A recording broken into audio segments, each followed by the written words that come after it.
is of three kinds, if we are not very diligently following the rules and regulations of the Scripture. Even if we are following the rules and regulations of the Scripture, which most people don't, our intelligence or our faith may still be influenced by the three modes of nature. That is to say, one may be motivated by the modes of material nature to follow the rules and regulations of the Scripture. But if one follows those rules and regulations, one will be elevated.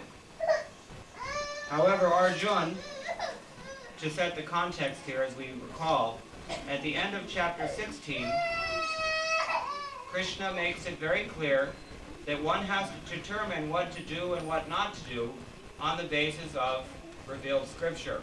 Tasmat shastram pramanam te ityadi. So, Arjuna naturally asks, well, what happens if someone wants to worship, if someone is engaged in worship, but if his worship is not exactly in accordance with scripture? Then what? And this is Krishna's answer, or at least this is the beginning of Krishna's answer.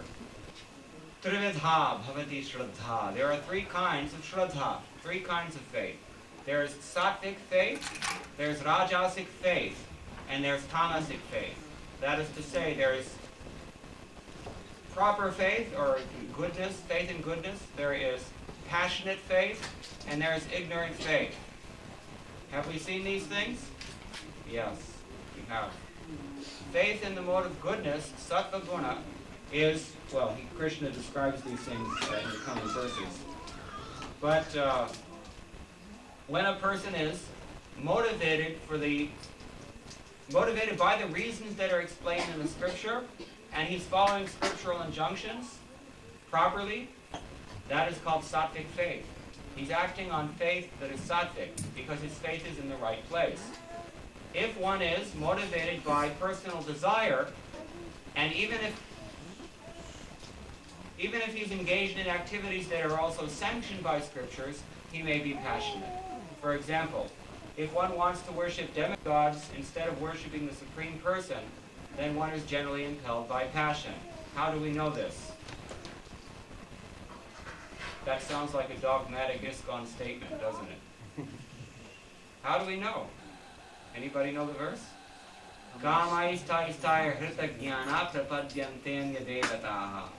We don't make these things up. We are repeating what Krishna says in Bhagavad Gita, somewhere else.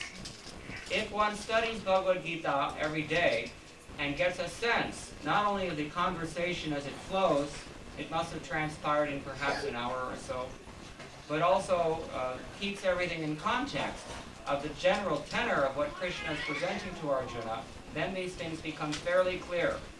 It's only when someone doesn't read the entire Bhagavad Gita, or when someone hears the Bhagavad Gita explained by someone else who doesn't understand Bhagavad Gita, or when someone deliberately twists and twangles the meaning of Bhagavad Gita to mean whatever one personally desires. That's passionate. So, similarly, if someone has no discrimination or has a very simplistic approach to spiritual life, or accepts authority in a very simplistic and ignorant manner, that's called tamasic faith. In examples like that, we may find someone killing everyone who doesn't agree with his particular sect of his religion. That's tamasic. So these three kinds of faith we see whenever people are not following the tenets of the Shastra, and sometimes even if they are. So why is that significant? Because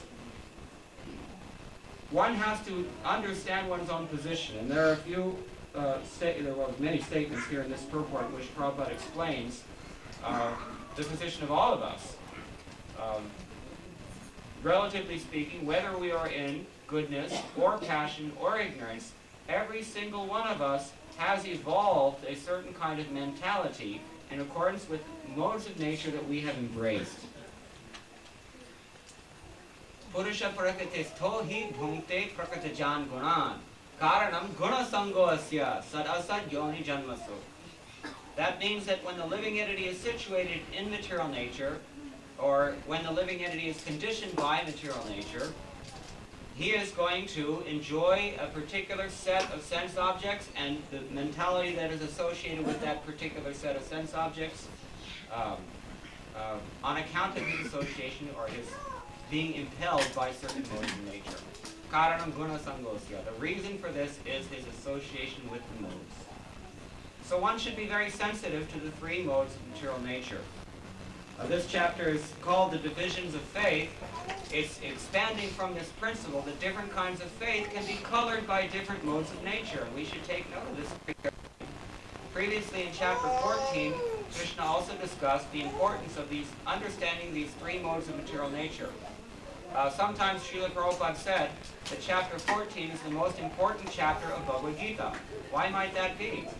Generally we say maybe chapter 9, which is even Krishna calls Raja Vidya, Raja Guhyam, the most secret, the king of all knowledge. Or perhaps chapter 18, in which all the conclusions of Bhagavad Gita are more or less either stated explicitly beyond any possibility of misinterpretation, or even repeated. There are a few verses in chapter 18 that Krishna repeats from earlier in the conversation. These are the important points. So someone might think that these chapters are the most important. Why would Srila Prabhupada therefore say that chapter 14 is the most important chapter? Anybody have any ideas? I know Hari Gopal. Shyamala? It deals with modes of material nature, and we all are entangled with the modes, and the only way out is to... Sorry? Only way out is to get disentangled from the modes. If you don't understand how you're conditioned, you won't be able to understand how to become unconditioned. A person who doesn't even understand what his status is cannot work on that status. As the psychologists say, self-awareness is the basis of therapy. You have to be aware of yourself. You have to know your own situation. So our situation is that we are, in fact, very much controlled and impelled by these three modes of nature, either one of them, or two of them, or all three of them. And if we recall back in chapter 14, please don't recall right now, but if we remember back in chapter 14, Krishna said that these three modes, they're always in interplay, and they're constantly vying for supremacy.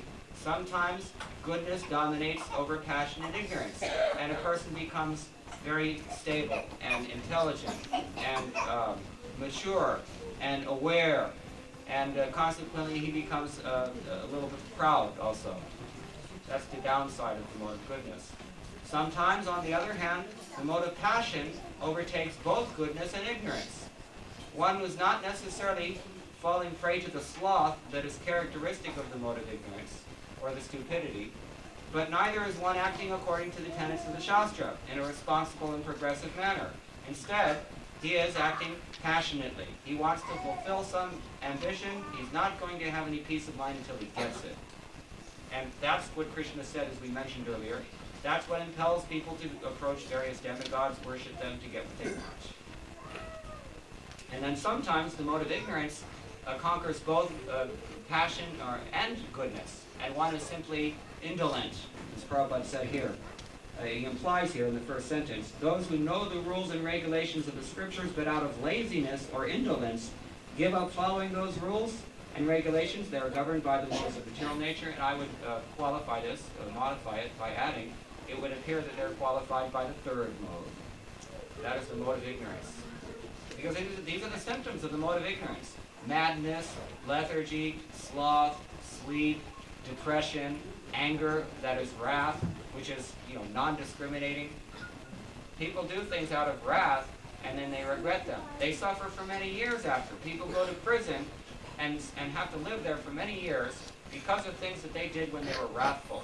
Therefore, wrath or anger is in the mode of ignorance. So we should be careful not to allow these modes to dominate